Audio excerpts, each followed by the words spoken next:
come on. You'd be disappointed if I didn't show. Make sure they're headed to City South Morgue. Yes, sir. The Deputy Commissioner was found in this chair with 2 glasses still on the table. Licorice? Aniseed. The Hawthorne have already sent the glasses off for examination. I want the decanter tested too. Yes, sir. Now, how do you come to be at my crime scene? It's my crime scene, too. I've been asked to investigate on behalf of the victim. Ah, we haven't established her identity yet. I can't help being one step ahead. She was known as Lavinia, formerly Sarah Holloway of Bundaberg, Queensland. She was a hostess at the Imperial Club. I've been retained by her colleague Lola, who is also a close associate of Dot's. Her sister. Excuse me, sir. The Deputy Commissioner's daughter has just arrived. Miss Phryne Fisher, Miss Rosie...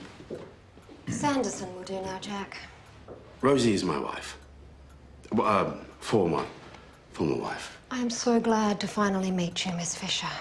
So, the Deputy Commissioner is your former father-in-law? That's right. Oh. Who else? I'll go and find her.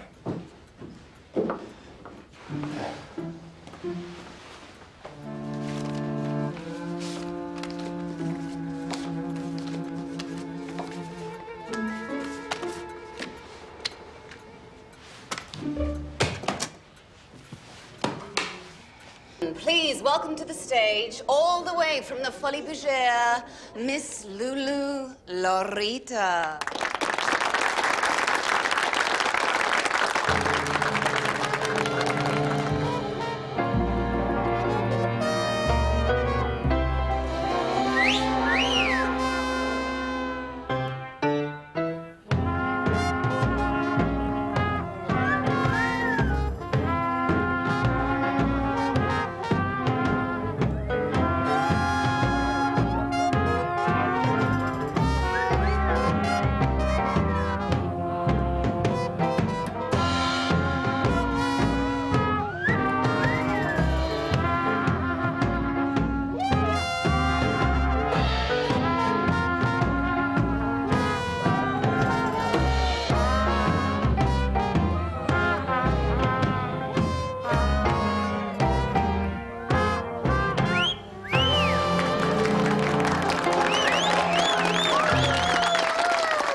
I told you to stay in the car. Come on. Dottie, wait, Dottie. Useless. The city's full of John Smiths. The doorman implied there's a second register. He claims that's what the raid was all about. The police trying to get their hands on it. Oh, that'll explain why this one's a waste of time. You made better headway than I did, though I'm fairly convinced fan feathers wouldn't work for me. Have you seen this? Police protect Sanderson. You even get a mention. It seems everyone wants Sanderson locked up. Including the Commissioner. Now, where's the result? What happened to your trousers? Fell over. Liar. Hugh said someone tried to kill you. Rubbish. They drove around me after they tried to knock me out. It was only a warning. From whom? I'm making a list. Not a drop of alcohol in her system. There goes my double poisoning murder-suicide theory.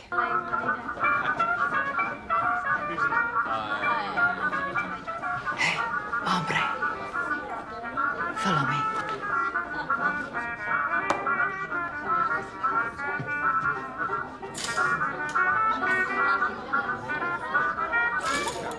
You're right about Father Blackburn. He seems to have taken a very personal interest in Lavinia before her death. How personal? Enough to convince her to mend her ways. You mean leave? Do you think Madame Leon knew? She wouldn't have been impressed to lose Lavinia to the church on top of her moonlighting. And I suspect Madame Leon's the kind of woman who likes to settle a score. But with a double murder? He's taken. Sorry. That was close. It still is. Give me a good head start. As always.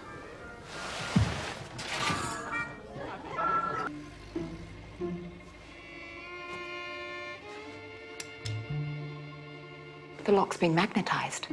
What? This bolt on the inside could have been bolted from the outside using a very strong magnet. In fact, I'm confident enough to say that it was. That's remarkable. Thank you. You should see what I can do with the garter. There was at least £500 in Burke's pocket. No doubt payment he received for the box, which is still missing. I assume someone paid money for whatever was in it. Perhaps the same person who made you trip over and tear your trousers. Impressive that a man with as little education as Burke could concoct such an elaborate plan. Well, you can't assume education and intelligence go hand in hand. No, of course not. Rosie's fiancé, for example, Sidney Fletcher, highly educated. Also, extremely good-looking, very charming and admirably tall. You're waving a red rag at Paul, Miss Fisher. But I'm no longer in that ring. Olé.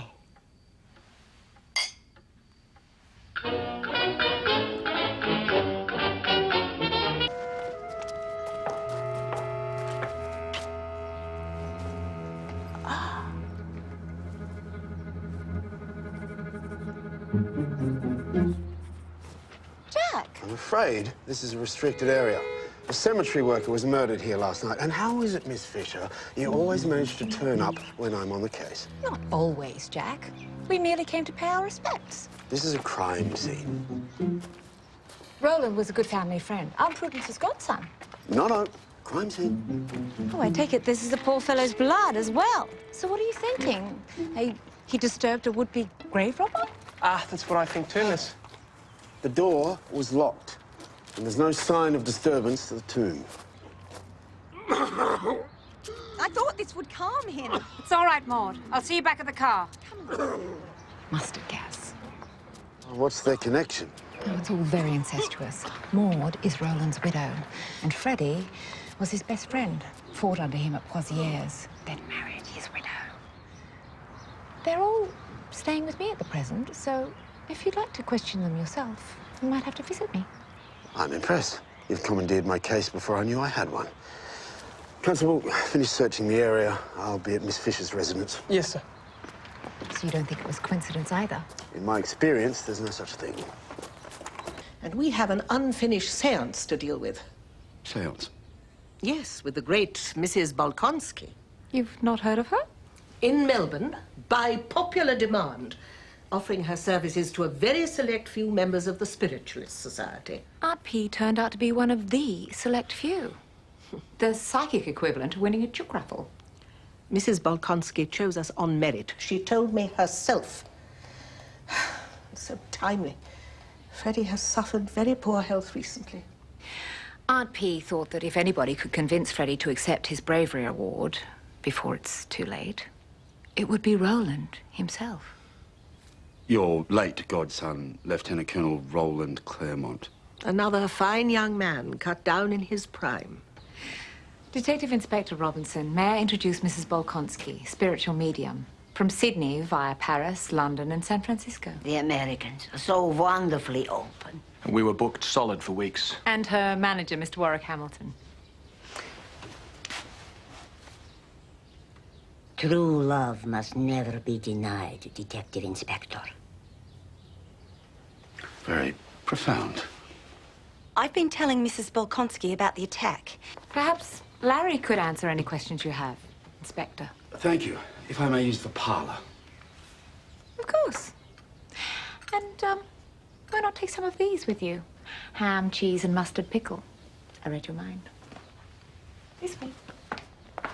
Inspector, believe what I say, for your own sake. The heart line never lies. You know that your greatest passion is very close at hand. Pursue it. And believe what I say, Mrs. Bolkonsky. I have no intention of pursuing my greatest passion. Unless it's these sandwiches, which are a particular favorite.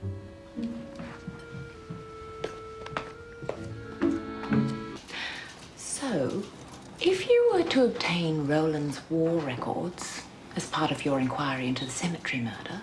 And how would that help? Medical details. The name of the doctor in the field hospital who treated Roland. Someone must know the whole story. Why bother with records when Mrs. Bolkonsky can go direct to the source? Roland Claremont's war records as requested, sir. Remarkably clairvoyant of you, Jack. You know, Hugh, if we ask nicely, he'll make the desk levitate.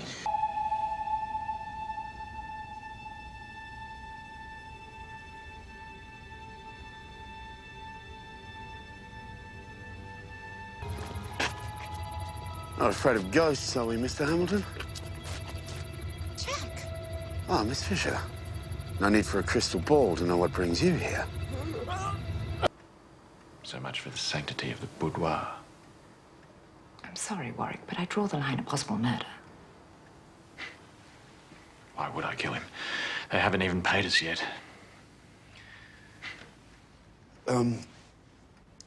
Your brother's connection to Roland Claremont can't be mere coincidence. Were both the seances rigged by you and Mrs. Bolcon? And neither did Warwick. He was stationed at Arras, 15 miles away. Well, you've obviously come to know him quite well. As to who killed Freddie, 3 murders, 3 murderers. That's a personal best, Miss Fisher. it's not a record I hope to beat anytime soon. I'll drink to that.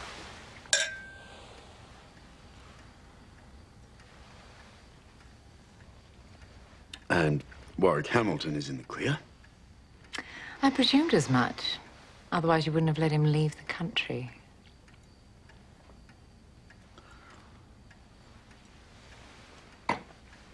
Shame about our Mrs. Bolkonsky. Now I'll never know what the future holds for me. A fortune teller once told me that I would marry well, have 4 children, and play a lot of croquet. What do you think of that? I can almost see you playing croquet.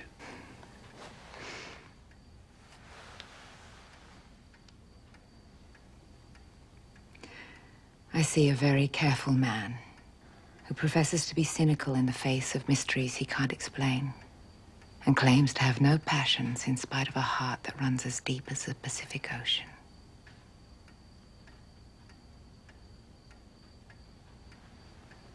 Strange. All I can see is another martini.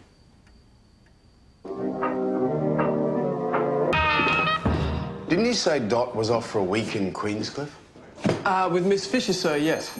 I wish criminals would take a holiday, sir. That way we could get a bit of peace and quiet, too. You should know by now, Collins. No one has a quiet time around Miss Fisher. Jack, I'm in desperate need of a numismatist. And I'm the only one you know. I need your help with a fellow coin collector who's just been robbed of his doubloon. Anything like the one that's just washed up from Benito's treasure? Sadly, it's not pirate bounty. It was stolen from Aunt Prudence's good friends, the McNasters. Well, Gerald McNaster, he found a Spanish doubloon in Peru, didn't he? And his domestic staff have mysteriously disappeared. But it seems the local police have a grudge against the McNasters and are refusing to investigate the case at all. Well, I'm not sure what I can do from here. Gerald has no proof the coin belongs to him. We need some sort of archival evidence, an entry in a journal, a note from the museum. And I have nothing better to do with my time. Well, you might, but this is definitely more fun. A murder? I hope you didn't go to any trouble on my account. Well, I was tempted to do away with the local sergeant, who has now proven himself to be both incompetent as well as unpleasant. I'm glad you resisted. Oh, strangely enough, I did have my chance at the victim who threw himself in front of my motor car this morning. But survived. Due to my excellent driving skills, only to be murdered on the beachfront by the afternoon. A local fishmonger with an interesting connection to our suspected coin robbers, Mr. and Mrs. Johnson. So it's our robbers now. If you leave immediately, you could be here in a couple of hours. Some of us follow the speed limit. If you insist, 2.5. 3. Jack, this is a temperance household. The sound of a popping cork could lead to my eviction. More so than entertaining a man in your private parlor. A man? I thought you were a police officer. I'll try my best to be less entertaining. You should join Hilly's Temperance Union. Some of us are not here on holiday. It doesn't have to be all work and no play. Besides, I'm not on holiday anymore. I have a robbery, a body, and 2 missing servants on my plate. I called into the Queenscliff morgue. The fishmonger's body's been sent to Melbourne for autopsy, but Baxter's current view is a drunken fall, striking his head on the pier. That man wouldn't know evidence if he fell over it, which he almost did. Luckily, I salvaged the treasure. I saved it for you. You can have it sent up to Melbourne for analysis. Pungent. You could still make the night train if we hurry. Now, what time should I have Cess and Bert to pick it up? Don't tell me. It just fell into your hands. After it fell out of the dead man's pocket. My darling. Glad I'm forgiven. On our golden anniversary. Has it been that long? From Mrs. Johnson to Mr. Johnson. Presumed to have run off with the stolen household items, including the missing doubloon. Any forwarding address? They left for the ferry. That's the last anyone heard of them. Where's their quarters? Already plundered. The Temperance Union's battle plan. Lips that touch liquor shall never touch mine. I preferred my darling. With a poor fishmonger. Mere speculation at this point, Mrs. Stanley. The police are looking into both, madam. Did you find out about the next full tide? Early morning. Very early.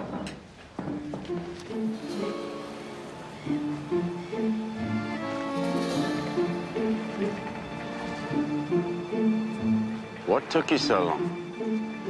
I was as quiet as a mouse.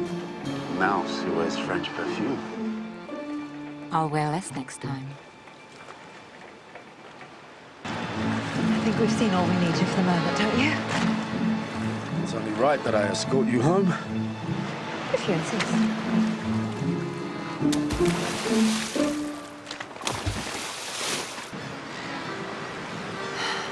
This is taking a while.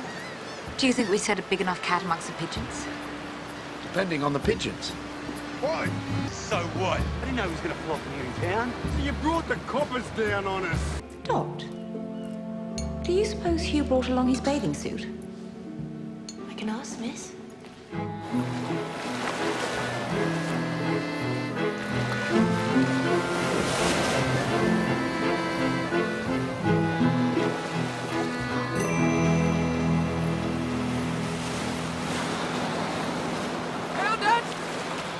What a feat, Hugh! Worthy of a bronze medallion. Well done, Collins. You were under for ages. I thought you'd drowned. Toledo dagger. Looks like a collector's piece.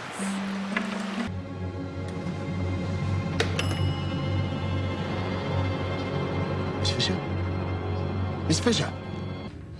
One last reprieve. Miss Fisher!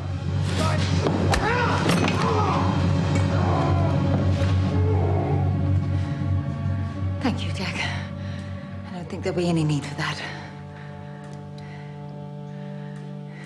What a shame. Gerald achieved extraordinary things in his lifetime. He was a true adventurer. Pity his last great adventure will be jail. So, tell me, Jack, where did you collect your coins? Amongst the ruins of ancient Greece or deep in the jungles of Patagonia? I inherited my collection from Uncle Ted and sold it at the age of 12 so I could buy my first bicycle. Now that's an adventure. It was. It was. I rode further than I'd ever ridden before, through the uncharted wilds of North Richmond. Well, even Captain Flint didn't dare to tread. And the pirate girls of Collingwood ruled the waves. Two pirates, adventurers, and boys on bicycles. Away, away! Only me. I gave you a lift. Doc was most concerned he shouldn't be traveling on the tram with a head injury. Is that flour? Jack.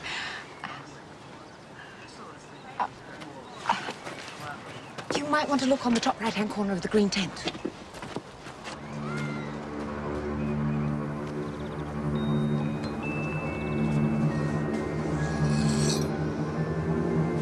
Ow! Pin. I'll have it arrested immediately. Nothing better than an afternoon by the seaside. Except for a thrilling ride on the scenic railway. Dot refuses to come with me. I don't blame her. Don't tell me you're scared, too. Is that a challenge? If it makes it more enticing. Hey, missus, that's my spot. I think we should have Mac take a look at his body. Given up on the living, has she? See you first thing.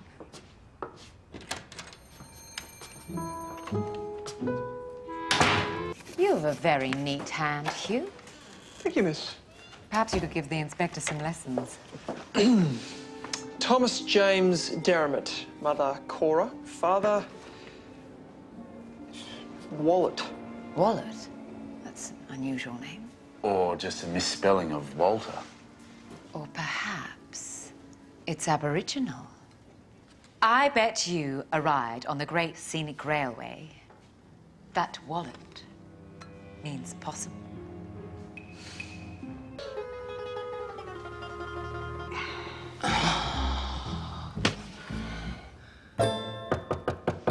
Pardon, miss, if you're feeling up to it, the inspector is downstairs. Yes. Tell him I'll be down immediately.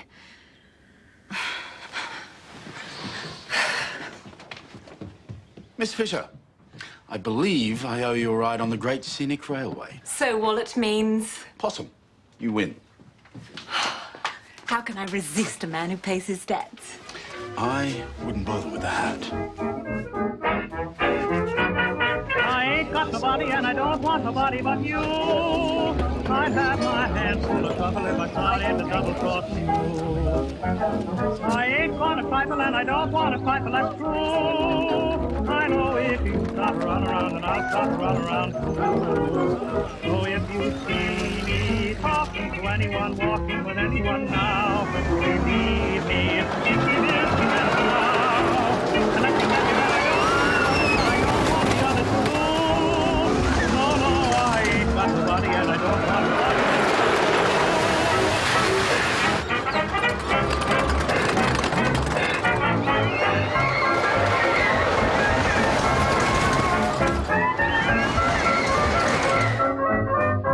I take it you're a regular patron here. If I went anywhere else, Madame Fleury would kill me, figuratively speaking. The fellow out there, is that the victim's son? Husband, Jack. Caused quite a stir. A hairpin. Clearly not premeditated. But convenient. Not many victims come equipped with their own murder weapon. And a single pearl. Only one side blood-stained. Dropped after the murder. Look at the color. Aubergine. Probably highly valuable. Treasure of an oyster. He kissed the last of many double kisses. His Orient pearl. Not even Mark Anthony would want to kiss this one.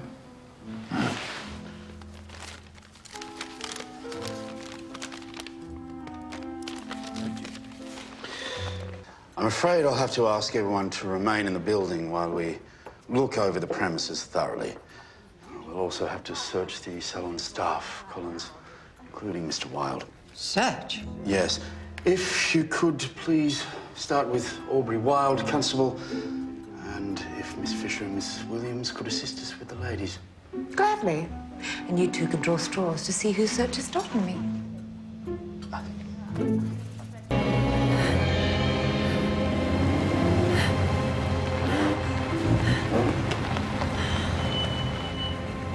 Is that who I think it is? Right size, sir. Evening. Whoever it was extremely agile, remarkably efficient, lethal, and almost a match for me. Almost. They didn't stop me. Well, you're still guilty of breaking into the salon and the theft of one bolt of peacock and floral print cotton worth £100. Oh, I'm happy to pay for the fabric. Luckily, it's my style. Poor Violet.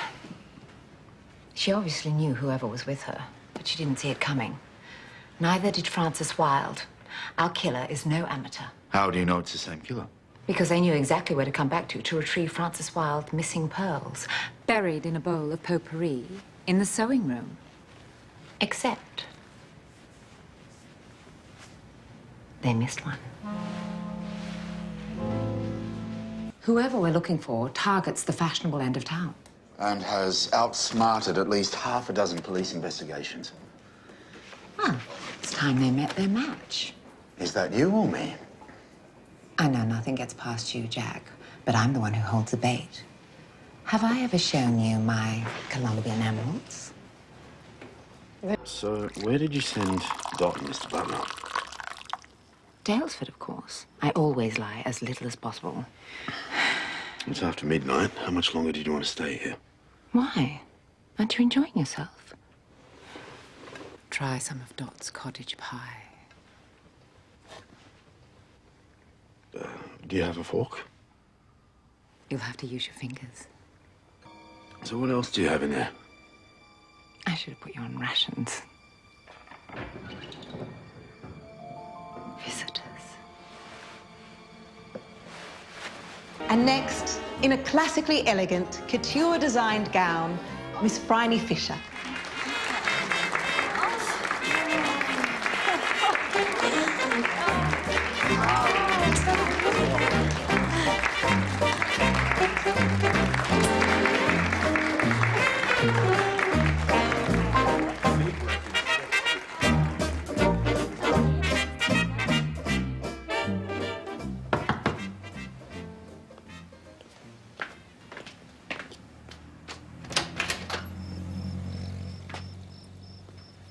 The police photographer's finished with your necklace. Didn't suit his outfit. I'll never again dismiss the fashion world as frivolous. It all looks harmless enough, but you never know what lurks beneath. Usually lingerie. Equally dangerous. And just one dress can be lethal. Nightcap. Perhaps another time. At a less dangerous hour. In a less lethal dress.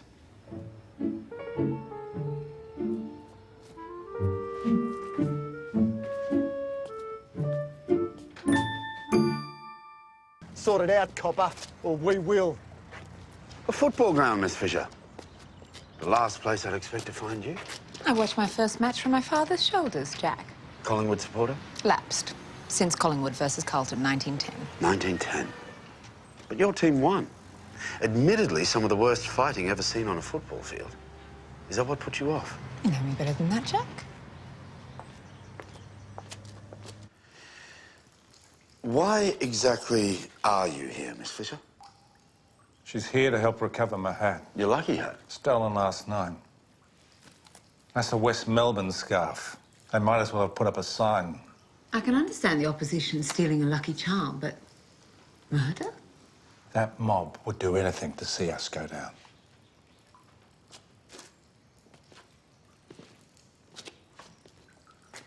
Why are his wrists taped? Injury. Unusual to have both taped, though, and there's bruising to the back of the head. He copped a blow at training yesterday, sir, from Barlow. What about the soles of his feet? What about them? Well, you should take a closer look. It's strange. You have your brief to get on with, Miss Fisher, and I have mine. Amazing what football does to a man.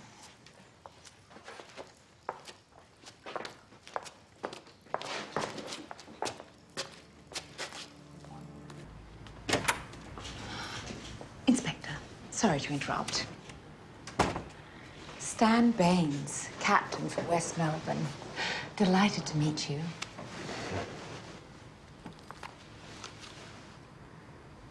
Miss Fisher.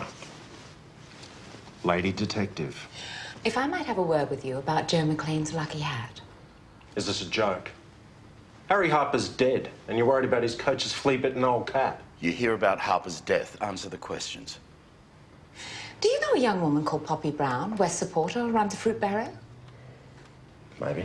Well, she confessed to the theft under heavy interrogation, but she refused to name the man who paid her.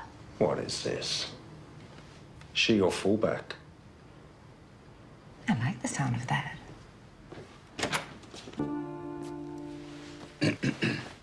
I was just looking at his tattoo. You've seen it before. Well, my case is closed. The hat is back where it belongs, and Coach McLean is most grateful. Full marks, but it won't win me any points for the Deputy Commissioner. It's very bad luck that his daughter found herself another Abbotsford man. Sidney Fletcher won't be winning any points with him either. Let's talk about Harry Harper's feet. Burns, looks like I'll have to raise it with Harper's widow. You said she was staying with your wife. Former. Your former wife. Wife. Yes,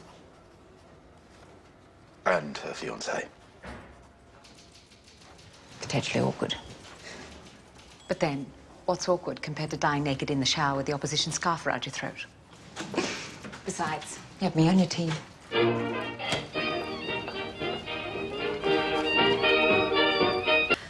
We've come to speak with Mrs. Harper. Oh, and of course, Miss Fisher. Miss Sanderson? Please call me Rosie. Likewise, Phryne.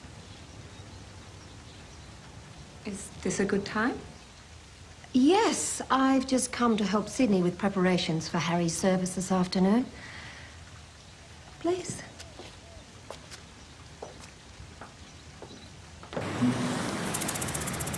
I assume you never took Rosie on a continental cruise? No, but I did take her to Mrs. Muller's holiday cottages at Lawn. Excellent choice. Rosie seemed very quick to defend Celia and Harry's marriage. And what did Celia mean, the things Harry never shared with her? I'm sure you'll try and find out at his memorial service, while I keep my police presence away. Don't sulk, Jack. I'm sure the Deputy Commissioner's not invited.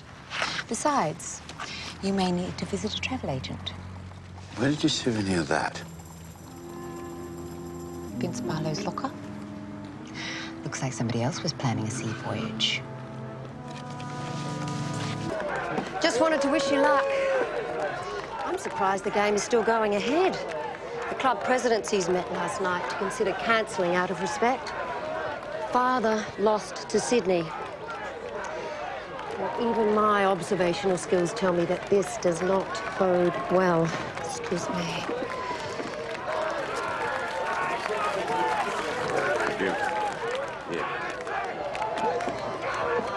Do you think Rosie knows her fiancé bribed Harry Harper to leave her father's team? All's fair in love and football, Miss Fisher. I'm glad you think so. So tell me, what kept you away from the game? My mother. After I was caught trying to sabotage Carlton's newest recruit by smuggling him beer. Always an unsuspecting man involved. I was only 10 at the time. So this should be interesting. At least last week has leveled the playing field. 2 dead players, 1 coach locked up for obstructing an investigation, and the other one charged with murder. Anything could happen. Even a Collingwood girl would have to stay for a game like that. So what do you think? To humour an Abbotsford man.